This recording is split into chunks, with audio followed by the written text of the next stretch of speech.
Hey, welcome back to another experimental live read in adult pain publishing audiobooks. I'm Graham, one of the narrators, and we are going to be hitting the last part of this book, Ragnarok, the Age of Fire and Gravel.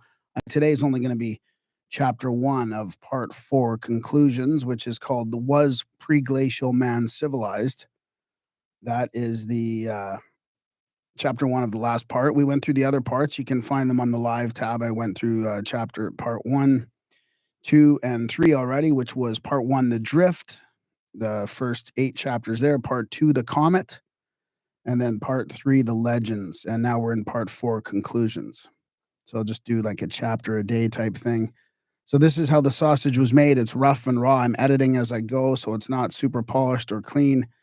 I'll try not to make too many mistakes and to be snorting and coughing and stuff, but you will see how the sausage was made. This book was written in 1883 by Ignatius Donnelly. Very interesting to see what they thought was happening to the, post or to the cataclysms and the evidence of the cataclysms.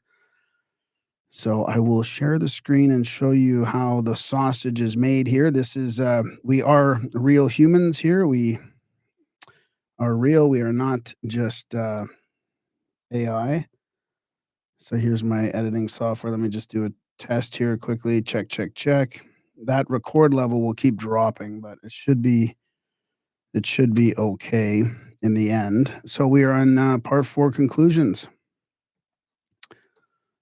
Thank you for coming along. And I think I'll just jump right into it here. I can't really pay attention to the chats, but hey, Jason, thanks for the comment there.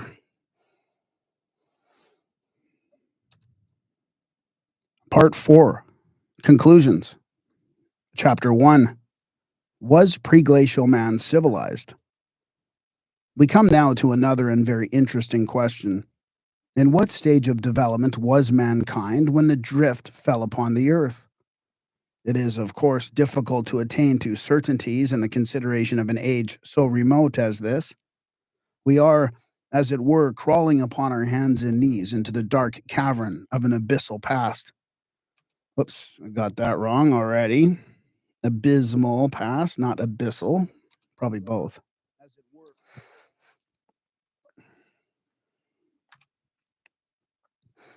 We are, as it were, crawling upon our hands and knees into the dark cavern of the abysmal past. We know not whether that which we encounter is a stone or a bone. We can only grope our way. I feel, however, that it is proper to present such facts as I possess touching this curious question. The conclusion at which I have arrived is that mankind, prior to the drift, had, in some limited localities, reached a high stage of civilization, and that many of our most important inventions and discoveries were known in the pre-glacial age. Among these were pottery, metallurgy, architecture, engraving, carving, the use of money, the domestication of some of our animals, and even the use of an alphabet. I shall present the proofs of this startling conclusion and leave the reader to judge for himself. While this civilized, cultivated race occupied a part of the Earth's surface, the remainder of the world was peopled by races more rude, barbarous, brutal, and animal-like than anything we know of on Earth today. I better redo that. It's probably I probably don't edit it as, or I edit it tighter when I'm not live, but I will redo some things like this when I make a mistake at the end, which is usually where I make the mistake.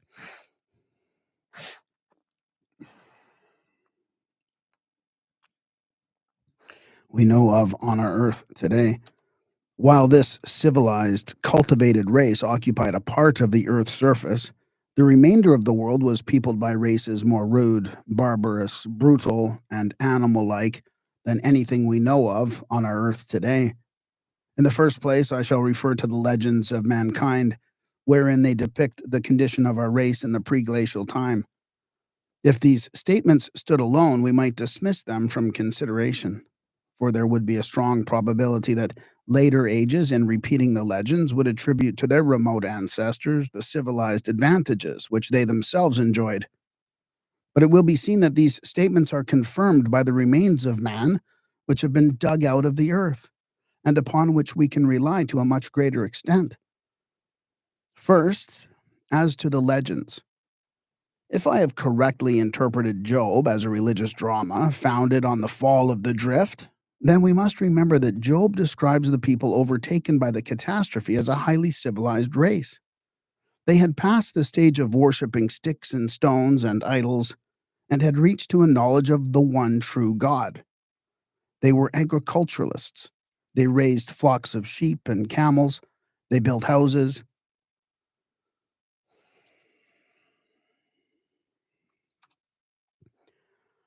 They had tamed the horse. They had progressed so far in astronomical knowledge as to have mapped out the heavens into constellations.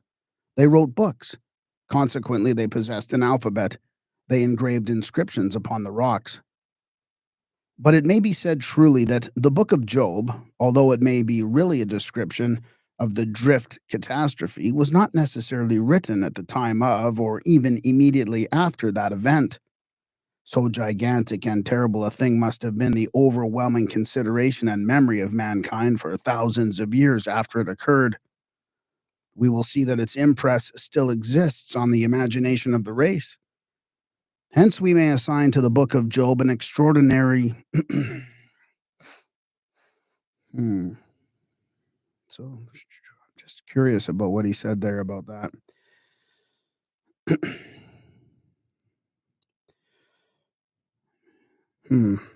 So he's saying that Job might have been written a while after it, eh? Let's go back to this here. Check. Hence, we may assign to the book of Job an extraordinary antiquity, and nevertheless it may have been written long ages after the events to which it refers occurred. And the writer may have clothed those events with the associations and conditions of the age of its composition.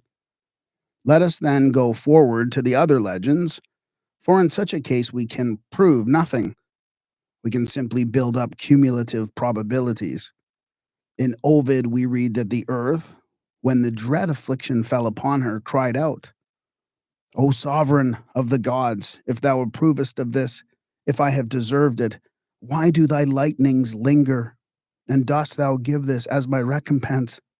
This as the reward of my fertility and of my duty, in that I endure wounds from the crooked plow and harrows, and am harassed all the year through, in that I supply green leaves to the cattle and corn, a wholesome food for mankind, and frankincense for yourselves. Here we see that Ovid received from the ancient traditions of his race the belief that when the drift age came, man was already an agriculturalist. He had invented the plow and the harrow. He had domesticated the cattle. He had discovered or developed some of the cereals, and he possessed a religion in which incense was burned before the god or gods.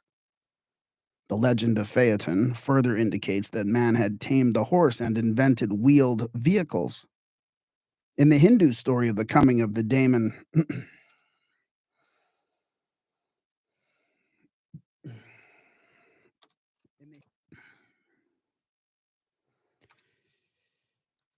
in the Hindu story of the coming of the demon Ravana, the comet, we read that he carried off Sita, the wife of Rama, the sun, and that her name indicates that she represented the furrowed earth, to wit, a condition of development in which man plowed the fields and raised crops of food. When we turn to the Scandinavian legends, we see that those who transmitted them from the early ages believed that pre-glacial man was civilized. The Asas, the godlike superior race, dwelt, we are told, in stone houses.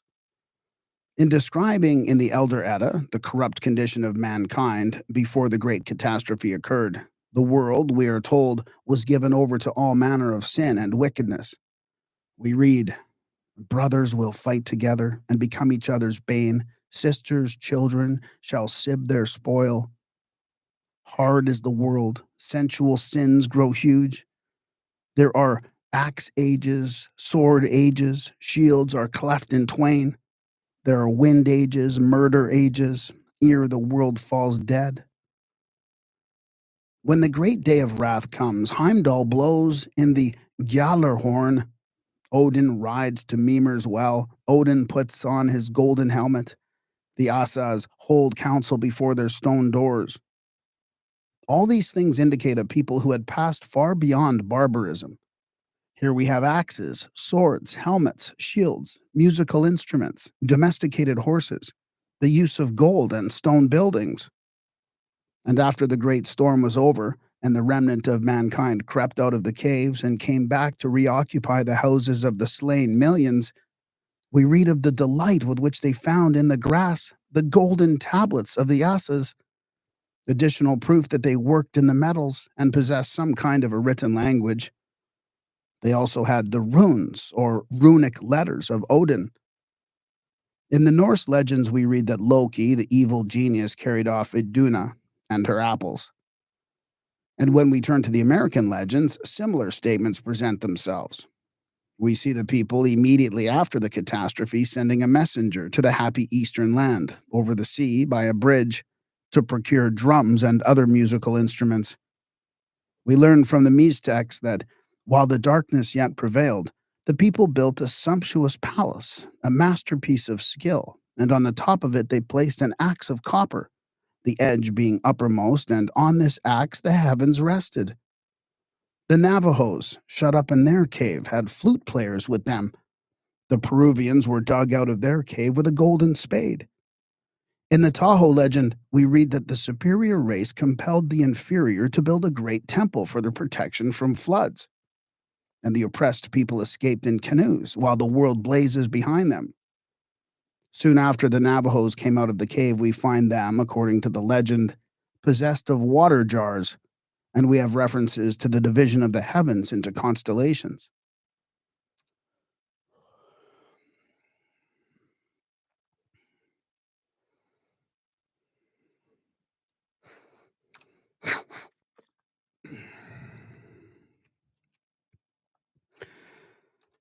In the Arabian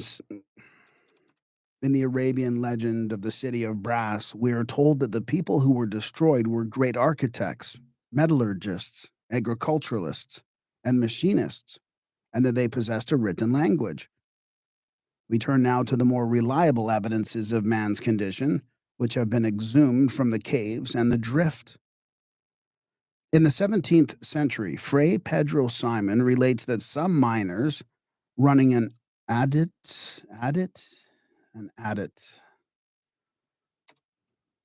You better redo that. Adit. In the 17th century, Fray Pedro Simon relates that some miners running an adit into a hill near Callao met with a ship which had on top of it great mass of the hill, and did not agree in its make and appearance with our ships. Sir John Clerk describes a canoe found near Edinburgh in 1726. The washings of the River Carron discovered a boat 13 or 14 feet underground. It is 36 feet long and 4.5 broad, all of one piece of oak. There were several strata above it, such as loam, clay, shells, moss, sand, and gravel. Boucher de Perthes found remains of a man 30 to 40 feet below the surface of the earth. In the following, we have check.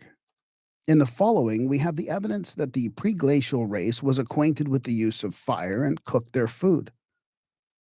In the construction of a canal between Stockholm and Gothenburg, it was necessary to cut through one of those hills called osars, or erratic blocks, which were deposited by the drift ice during the glacial epoch.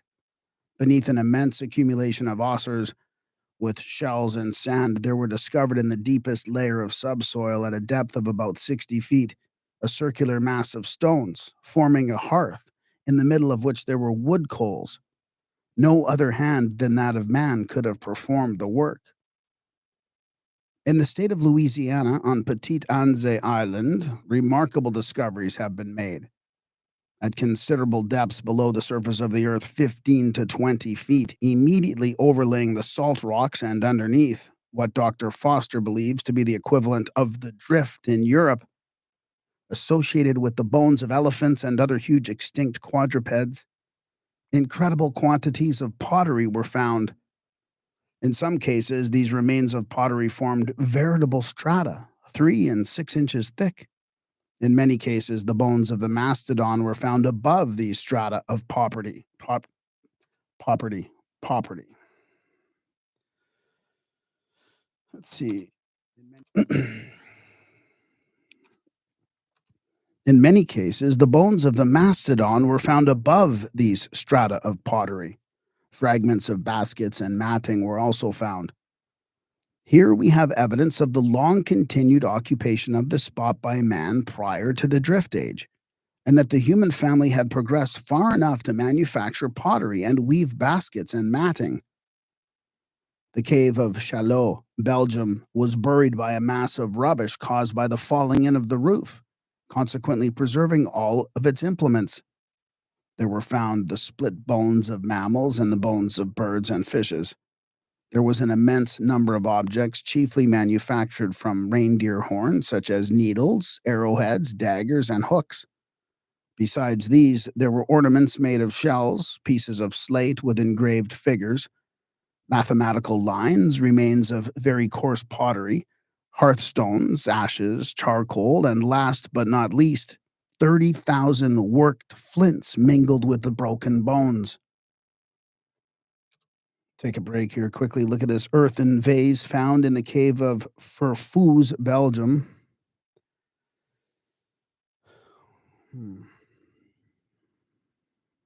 I wonder how that compares to some of these new vases that everybody's looking at.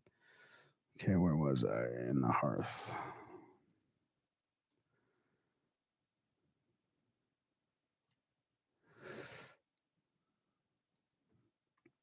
Check.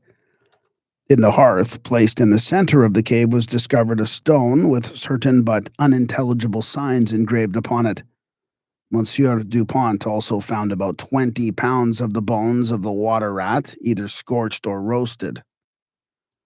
Here we have the evidence that the people who inhabited this cave, or some race with whom they held intercourse, manufactured pottery. That they were clothing which they sewed. That they wore clothing. Check. That they wore clothing which they sewed with needles, that they used the bow and arrow, that they caught fish with hooks, that they ornamented themselves, that they cooked their food, that they engraved on stone, and that they had already reached some kind of primitive alphabet in which signs were used to represent things. We have already seen, page 124 ante, that there is reason to believe that pre-glacial Europe contained a very barbarous race represented by the Neanderthal skull, side by side with a cultivated race represented by the fine lines and side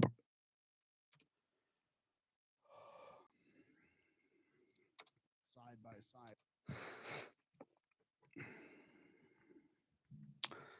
Yeah, this is another one of those make the mistake at the very end.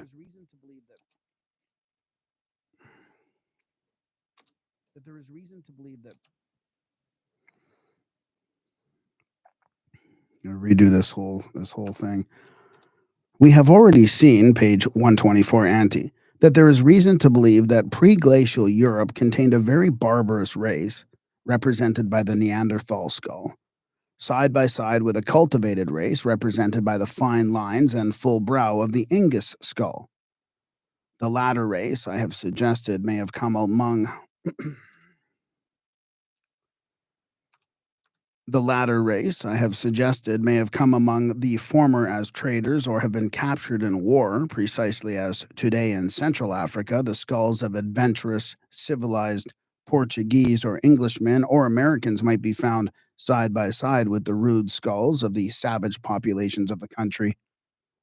The possession of a piece of pottery or carving by an African tribe would not prove that the Africans possessed the arts of engraving or manufacturing pottery, but it would prove that somewhere on the Earth's surface a race had advanced far enough at that time to be capable of such works of art.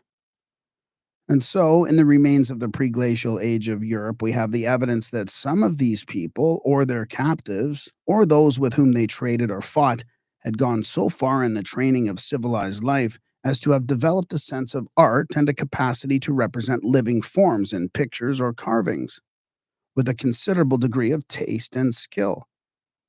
And these works are found in the most ancient caves, the archaic caves, associated with the bones of the animals that ceased to exist in Europe at the time of the drift deposits. Here's a pre-glacial man's picture of the mammoth. Wow, nicely done.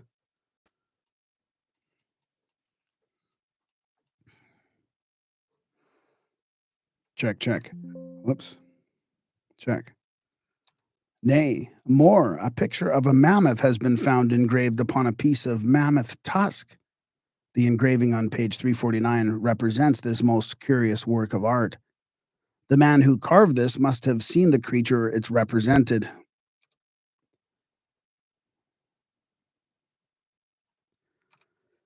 The man who carved this must have seen the creature it represented, and as the mammoth did not survive the drift, that man must have lived before or during the drift, and he was no savage. Says Sir John Lubbock. And there's another picture there. Well, I'm taking a break. I was making my coffee and I poured like chunky bad milk. I was out of creamer and bad milk, sour milk into it. So I don't have my normal coffee here. So this is a representation, pre-glacial man's picture of reindeer. Interesting. Here we go. Says Sir John Lubbock, no representation, however rude, of any animal has yet been found in any of the Danish shell mounds or the Stone Age lake villages. Even on objects of the Bronze Age, they are so rare that it is doubtful whether a single well-authenticated instance could be produced.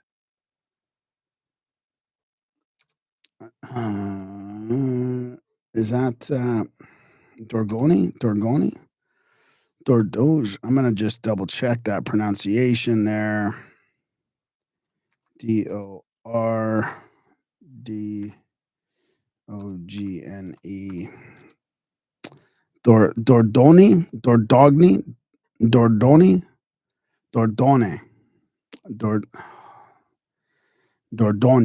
Dordogne. Okay, whoops.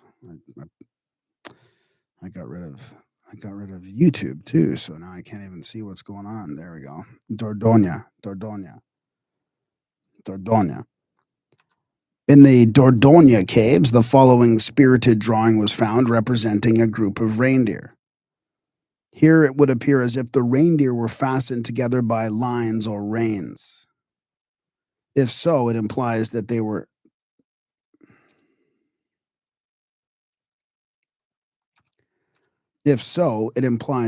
domesticated. In this picture, they seem to have become entangled in their lines, and some have fallen to the ground. And it does not follow from the presence of the reindeer that the climate was Lapland-like. The ancestors of all our so-called Arctic animals must have lived during the mid-climate of the Tertiary Age, and those only survived after the drift in the north that were capable of accommodating themselves to the cold. The rest perished or moved southwardly. My cat needs to get off my lap. My legs are asleep. So there's another pre-glacial man's picture of the horse. Interesting. So I'm still at 45% there. Let's see here. Let's scroll up.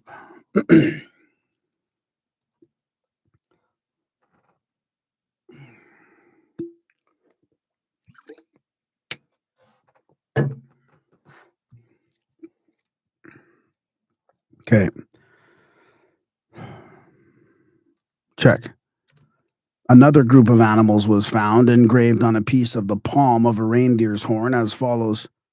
Here the man stands alongside the horse's head, a very natural position if the horse was domesticated, a very improbable one if he was not. Pieces of pottery have also been found accompanying these Paleolithic remains of man. The oldest evidence of the existence of man is probably the fragment of a cut rib from the Pliocene of Tuscany, preserved in the museum at Florence. It was associated with flint flakes and a piece of rude pottery. But the art capacity of these people was not limited to the drawing of animals. They also carved figures out of hard substances. The following engraving represents a poniard cut from a reindeer's horn, a specimen of pre-glacial carving. That was for you guys, not for the book. A specimen of pre-glacial carving.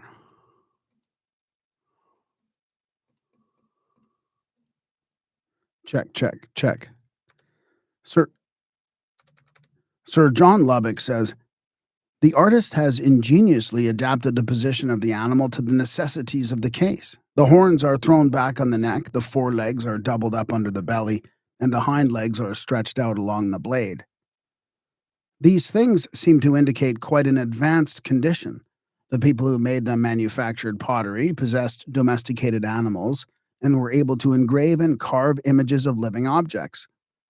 It is difficult to believe that they could have carved and engraved these hard substances without metallic gravers or tools of some kind. The reader will see on page 130 ante a representation of a cyanite. Cyanite? Is that below 45? The reader will. Check. Cyanite. I better check that pronunciation quickly. Sienite. I'm going to guess cyanite. Cyanite.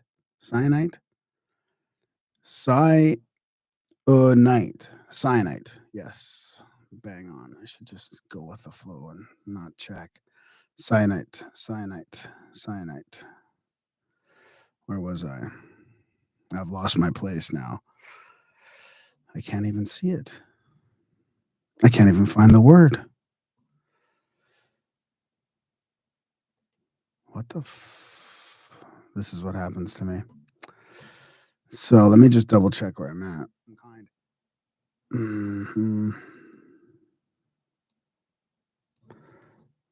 Is without metallic gravers or tools of some kind.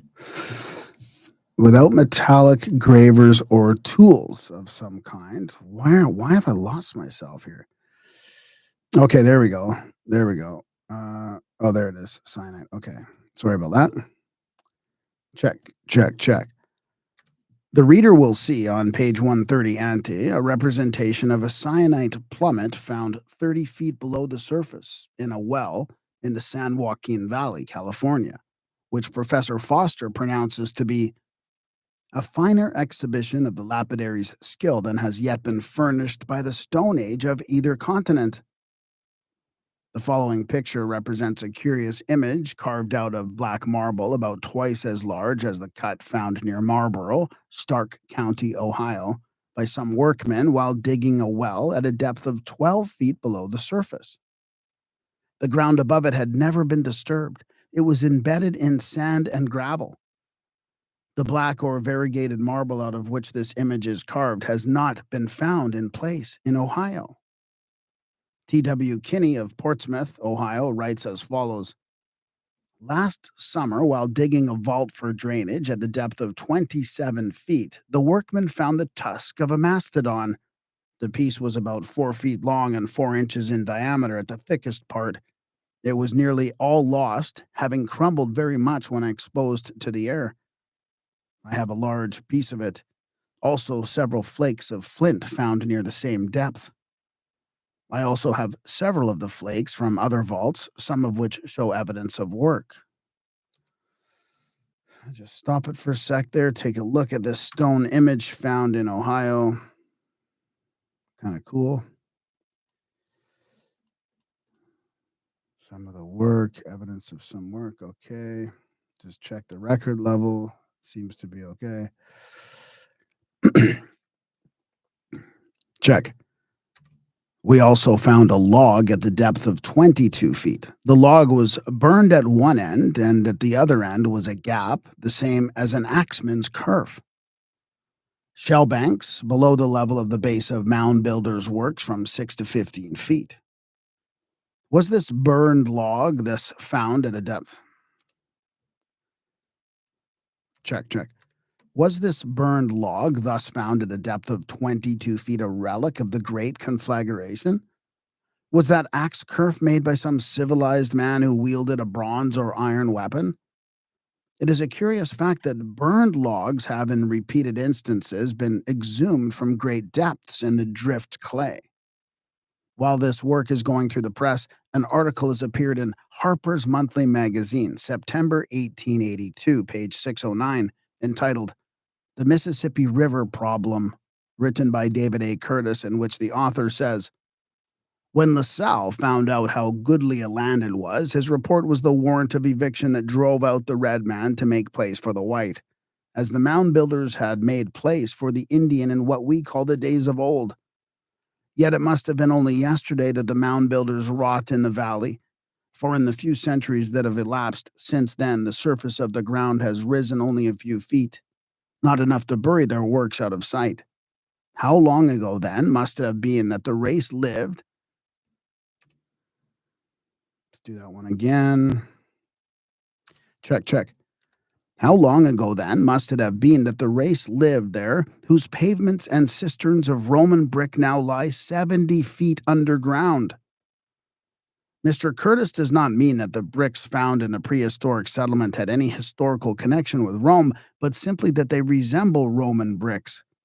These remains, I learn, were discovered in the vicinity of Memphis, Tennessee. The details have not yet, so far as I am aware, been published. Is it not more reasonable to suppose that civilized man existed on the American continent 30,000 years ago, the age fixed by geologists for the coming of the drift, a comparatively short period of time, and that his works were then covered by the drift debris, than to believe that a race of human beings, far enough advanced in civilization to manufacture bricks and build pavements and cisterns, dwelt in the Mississippi Valley in a past so inconceivably remote that the slow increase of the soil by vegetable decay has covered their works to the depth of 70 feet? I come now to the most singular and marvelous revelation of all. Professor Alexander Winchell, in an interesting and recent work, says, I had in my possession for some time a copper relic resembling a rude coin, which was taken from an artisan boring at the depth of 114 feet at Lawn Ridge, Marshall County, Illinois. Mr. W. H. Wilmot, then of Lawn Ridge, furnished me in a letter dated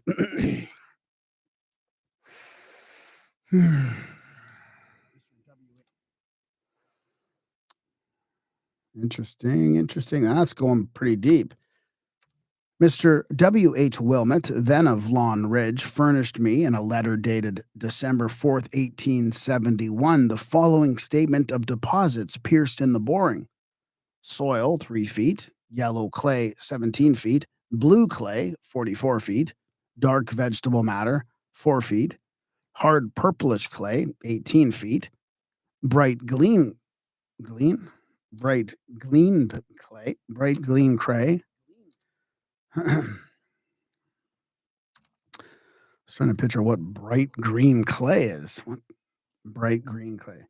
Bright green clay, 8 feet. Mottled clay, 18 feet. Oh, is that feet or inches? Oh, man, do I have to redo this whole thing? Oh, no, that's feet. Bright green clay, 8 feet. Mottled clay, 18 feet. Oh, is that feet? Okay. Yeah, it's saying that it's feet. Soil, 2 feet. Depth of coin, 114 feet. Yellow clay, 1 foot. Sand and clay, water rising 60 feet. In a letter of the 27th of December, written from Chillicothe, Illinois, he stated that the bore was 4 inches, 480 feet, and 3 inches for the remainder of the depth. But before 100 feet had been reached, the 4-inch portion was so plastered over as to be itself but 3 inches in diameter, and hence the coin could not have come from any depth less than 80 feet. 3 persons saw the coin at the same instant, and each claims it. This so-called coin was about the thickness and size of a silver quarter of a dollar and was of remarkably uniform thickness. It was approximately round and seemed to have been cut. Its 2 faces bore marks as shown in the figure, but they were not stamped as with a die nor engraved. They looked as if it was etched with acid. Oh, I better redo that. They looked as if etched. They looked as if it was. While I'm taking a break here, there's the 2 coins. Copper coin found 114 feet underground in Illinois. Wow. All right. They looked as if etched with acid. The character of the marks was partly unintelligible. On each side, however, was a rude outline of a human figure. One of these held in one hand an object resembling a child, while the other was raised as if the act of striking.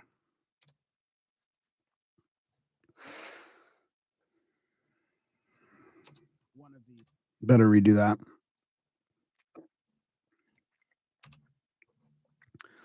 Scroll up every time I stop so that I don't have to scroll while I'm reading. One of these held in one hand an object resembling a child, while the other was raised as if in the act of striking. The figure wore a headdress apparently made of quills. Around the border were undecipherable hieroglyphics. The figure on the opposite side extended only to the waist and had also one hand upraised. This was furnished with long tufts like mule's ears. Around the border was another circle of hieroglyphics. On this side also was a rude outline of a quadruped. I exhibited the I exhibited this relic to the geological section of the American I exhibited this relic to the Geological Section of the American Association at its meeting in Buffalo in 1876. The general impression seemed to be that its origin could not date from the epoch of the stratum in which it is represented to have been found. One person thought that he could detect a rude representation of the signs of the zodiac around the border. Another fancied he could discover numerals and even dates. No one could even offer any explanation of the objects or the circumstances of its discovery. The figures bear a close resemblance to rude drawings executed on birch bark and rock surfaces by the American Indians. But by what means were they etched? And by what means was the uniform thickness of the copper produced?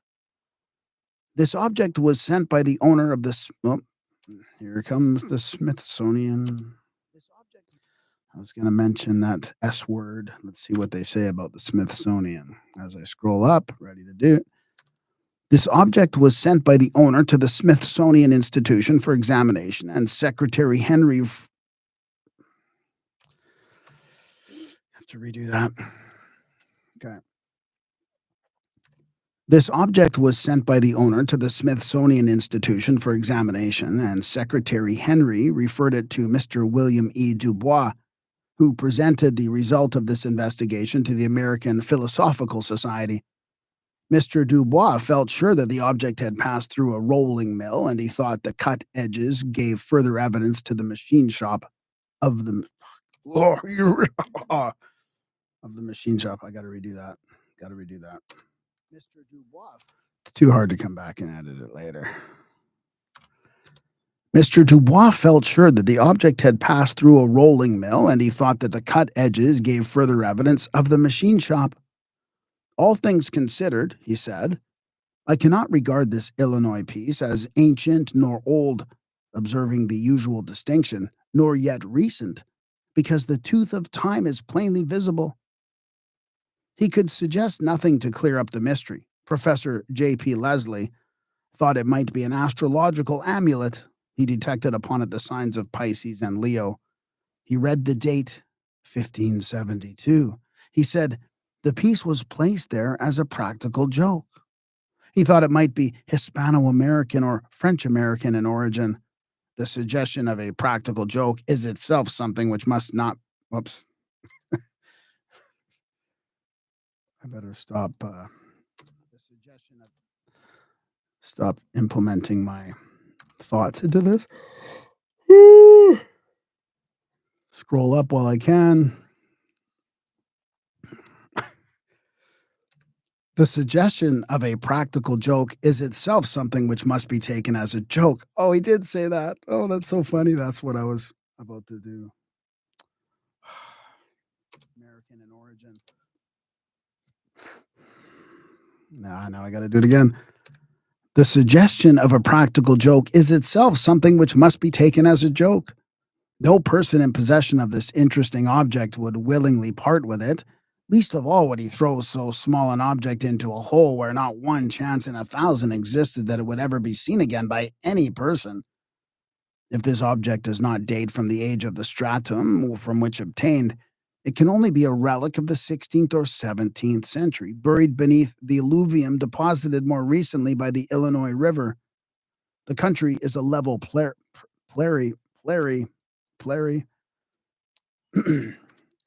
The country is a level prairie, and Peoria Lake is an expansion of the river 10 miles long and a mile and a half broad. It is certainly possible that in such a region deep alluvial deposits may have formed since the visits of the French in the latter part of the 17th century. But it is not easy to admit an accumulation of 114 or 125 feet, since such a depth extends too much below the surface of a river. In Whiteside County, 50 miles northwest from Peoria County, about 1851, according to Mr. Moffat, a large copper ring was found 120 feet beneath the surface, as also something which has been compared to a boat hook.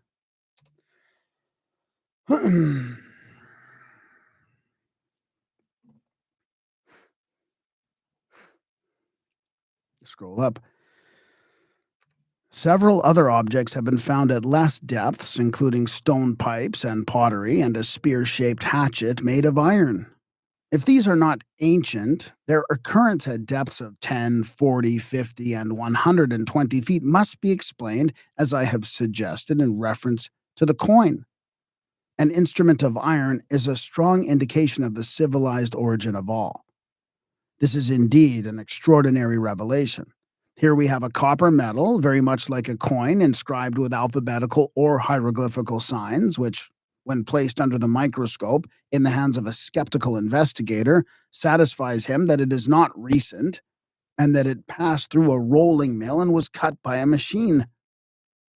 If it is not recent, if the tooth of time is plainly seen on it, it is not a modern fraud. It is not a modern fraud.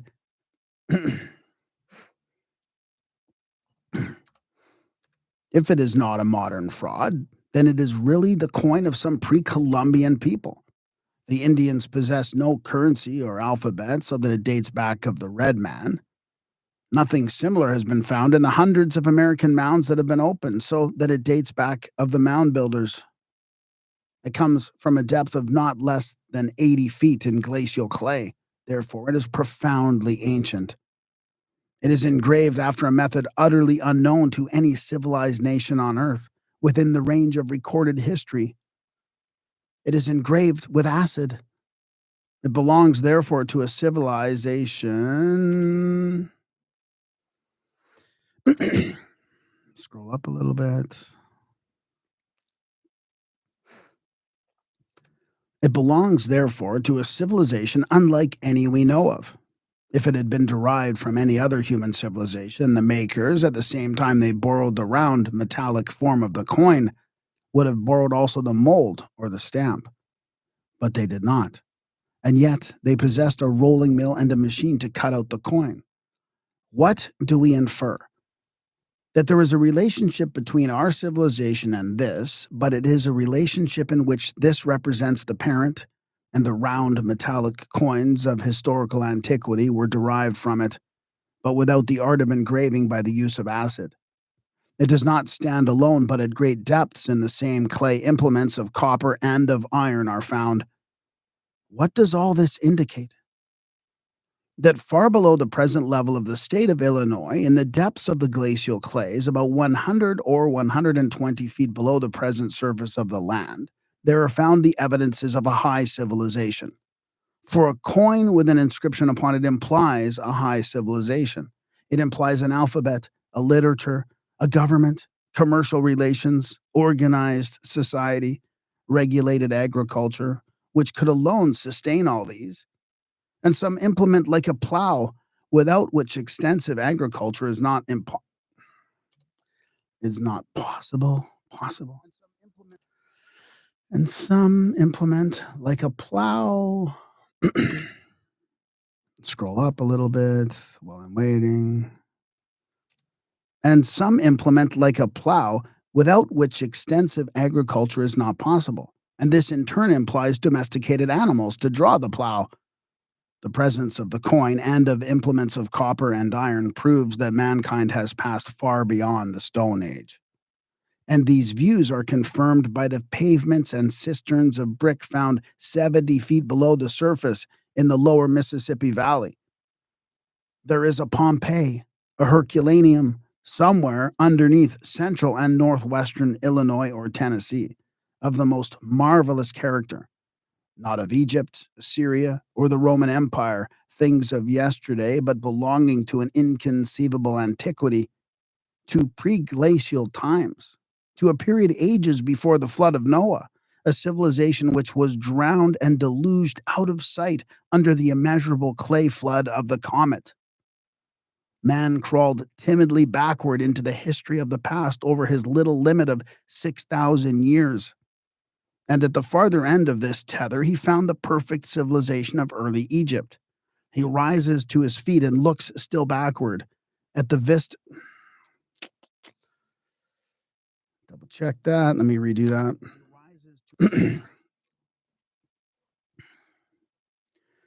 Check. He rises to his feet and looks still backward, and the vista of history spreads and spreads to antediluvian times. Here at last he thinks he has reached the beginning of things. Here man first domesticated the animals. Here he first worked in copper and iron. Here he possessed for the first time an alphabet, a government, commerce, and coinage. And lo, from the bottom of well holes in Illinois, 114 feet deep, the buckets of the artesian well auger bring up copper rings and iron hatchets and engraved coins, engraved by a means unknown to historical mankind, and we stand face to face with a civilization so old that man was not willingly dared to put it into figures. Here we are in the presence of that great but possibly brutal and sensual development of man's powers. The sword ages, the axe ages, the murder ages of the Goths, of which God cleared the earth when he buried the mastodon under the drift forever. How petty, how almost insignificant, how schoolboy-like are our historians with their little rolls of parchment under their arms, containing their lists of English, Roman, Egyptian, and Assyrian kings and queens in the presence of such stupendous facts as these. Good reader, your mind shrinks back from such conceptions, of course, but can you escape the facts by shrinking back? Are they not there? Are they not all of a piece? Job, Ovid, Rama, Ragnarok, Genesis, the Aztec legends, the engraved ivory tablets of the caves, the pottery, the carved figures of pre-glacial Europe, the pottery strata of Louisiana under the drift, the copper and iron implements, the brick pavements and cisterns, and this coin dragged up from well holes in Illinois. And what do they affirm? That this catastrophe was indeed the fall of man. Think what a fall. From comfort to misery, from plowed fields to the thistles and the stones, from sunny and glorious days in a stormless land to the awful trials of the drift age. The rains, the cold, the snow, the ice, the incessant tempests, the darkness, the poverty, the coats of hides, the cave life, the cannibalism, the Stone Age. Here was a fall indeed. There is nothing in antiquity that is not a meaning. The very fables of the world's childhood should be sacred from our laughter. Our theology, even where science has most ridiculed it, is based on a gigantic truth. Paradise, the summer lands of fruits, the serpent, the fire from heaven, the expulsion, the waving sword, the fall of man, the darkness on the face of the deep, the age of toil and sweat. All are literal facts. And could we but penetrate their meaning, the trees of life and knowledge and the apples of paradise probably represent likewise great and important facts or events in the history of our race. And with what slow steps did mankind struggle upward? In some favored geographical center, they recovered the arts of metallurgy, the domestication of animals, and the alphabet. All knowledge, says the Hindu Krishna, was originally bestowed on mankind by God. They lost it. They recovered it as a recollection. The poor barbarian Indians of America possessed traditions of this ancient civilization, traditions in forms as rude as their own condition. It was represented by the great hare Manabozo or Manabushu. Do we find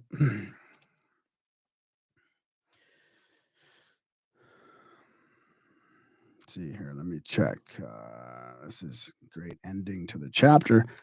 Do we not find his typical picture with those great mule tufts referred to by Professor Winchell, the hair-like ears on this coin of Illinois?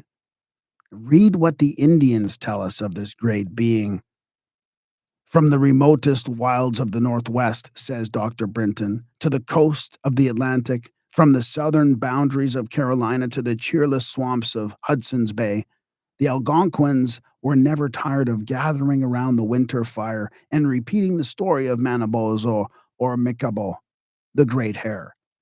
With entire unanimity, their various branches, the Powhatans of Virginia, the Lenape of the Delaware, the warlike hordes of New England, the Ottawas of the far north, and the western tribes, perhaps without exception, spoke of this chimerical beast, as one of the old missionaries calls it, as their common ancestor. The totem or clan which bore his name was looked up to with peculiar respect. What he really was, we must seek in the accounts of older travelers, in the invocations of the Josakids, or prophets, and in the part assigned to him in the solemn mysteries of religion.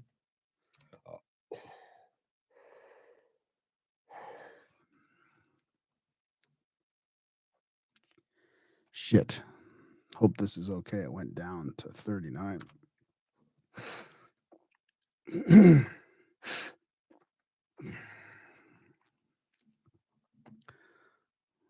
My throat is not going to last much longer. We're almost done here. In these, we find him portrayed as the patron and founder of the Meta worship. Meta.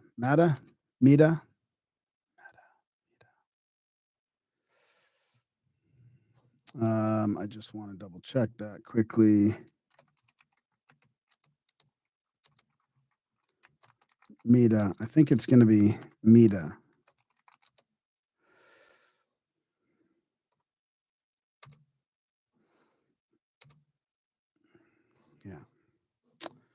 Yeah. Meta. In these, we find him portrayed as the patron and founder of the Meta worship, the inventor of picture writing, the father and guardian of their nation, the ruler of the winds, even the maker and preserver of the world and creator of the sun and moon. From a grain of sand brought from the bottom of the primeval ocean, he fashioned the habitable land and set it floating on the waters till it grew to such a size that a strong young wolf, running constantly, died of old age ere he reached its limits. He was the founder of the medicine hunt. He himself was a mighty hunter of old, attentively watching the spider spread its web to trap unwary flies. He devised the art of knitting nets to catch fish.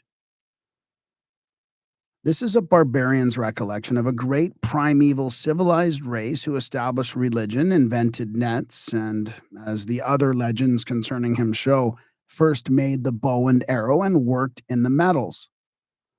There is every reason to think the division of the people into several classes or families who take the name of some animal whose picture is their totem dates back to the very beginning of the human race. The animal fables, as I have suggested, grew out of these animal totems. We find them everywhere among the American tribes, and in some cases they are accompanied by mental and physical traits which may be supposed to indicate that they originated in primal race differences. This is the belief of Warren, the native historian of the Ojibways. I am indebted to Honorable H.M. Rice of St. Paul for an opportunity to examine his valuable manuscript history of that tribe of Indians. The great totem of the Algonquins is the hare. He represents a ruling class and is associated with recollections of this great hare, this demigod, this man or race who taught them all the arts of life with which they are acquainted. Then there is a turtle totem associated with the myths of the turtle or tortoise, which are the images all over the world of an island. And when we cross the Atlantic, we find that the Arabs are divided up in the same way into tribes bearing animal names. Assad, lion, a number of tribes, Oz, wolf, a tribe of the Ankar, or defenders, Bado, ibex, a tribe of the Kalb and others, Talaba, she-fox, a name of tribes, Garad, locusts, a sub-tribe of the Azul, Thar, bull, a sub-tribe of Hamdan and of Abel Mana, Gaha, colt of an ass, a sub-tribe of the Arabs, Hida, kite, a sub-tribe of Murad. Thanks, Microsoft. Hida, kite, a sub-tribe of Murad. Sorry, I gotta figure that Hida kite. Okay. Hida, kite, a sub-tribe of Murad. The origin of all names is referred in the genealogical system of the Arabs to an ancestor who bore the tribal or Gentile name. Thus, the Kalb or dog tribe consists of the Bani Kalb, sons of Kalb, the dog, who is in turn son of Wabra, the female rock badger, son of Thalaba, the she-fox, great-grandson of Qoras, grandson of Saba, the Sheba of Scripture. A single member of the tribe is Kalbi or Kalbite, Canaanus. The same names which appear as totem tribes reach through Edom, Midian, and Moab into the land of Canaan. Among the Jews, there was the stock of the serpent, Nashon, to which David belonged, and there is no doubt that they were once divided into totemic families. And in all this, we see another proof of the race identity of the peoples on the opposite sides of the Atlantic. Permit me to close this chapter with a suggestion.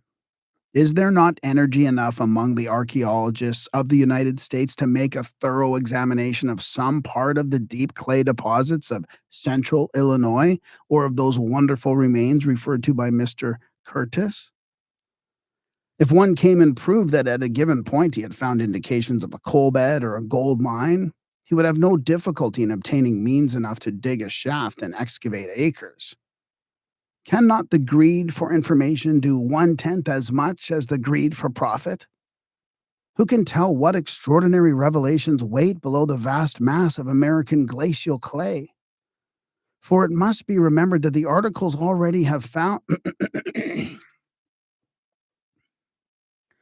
excuse me, trying to keep this record level up. For it must be check. For it must be remembered that the articles already found have been discovered in the narrow holes bored or dug for wells. How small is the area laid bare by such punctures in the earth compared with the whole area of the country in which they are sunk? How remarkable that anything should have been found under such circumstances.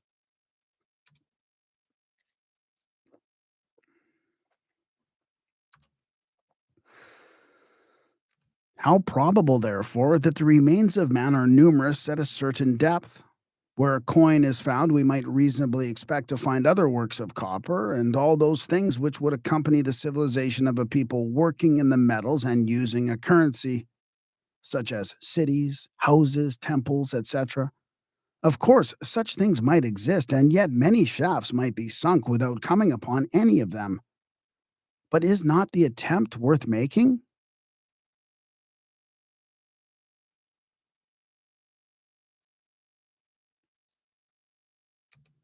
And there we have it, chapter 1 down. Tomorrow, chapter 2, the scene of man's survival. Don't know how long that chapter is, but yeah, thank you very much for listening, for watching, all that good stuff. Hope you're enjoying this book by Ignatius Donnelly. I'm finding it way, way better than I expected it to be. This will be one of my favorites. I can already tell. Probably go through and grab some quotes and stuff from it. It's pretty amazing. So, yeah, thank you very much. Smash that like button, subscribe, and all that good stuff, and check out all our books on the channel. Oh, I guess I can stop sharing, and there we go. I can end the stream. All right. Take care. Thanks.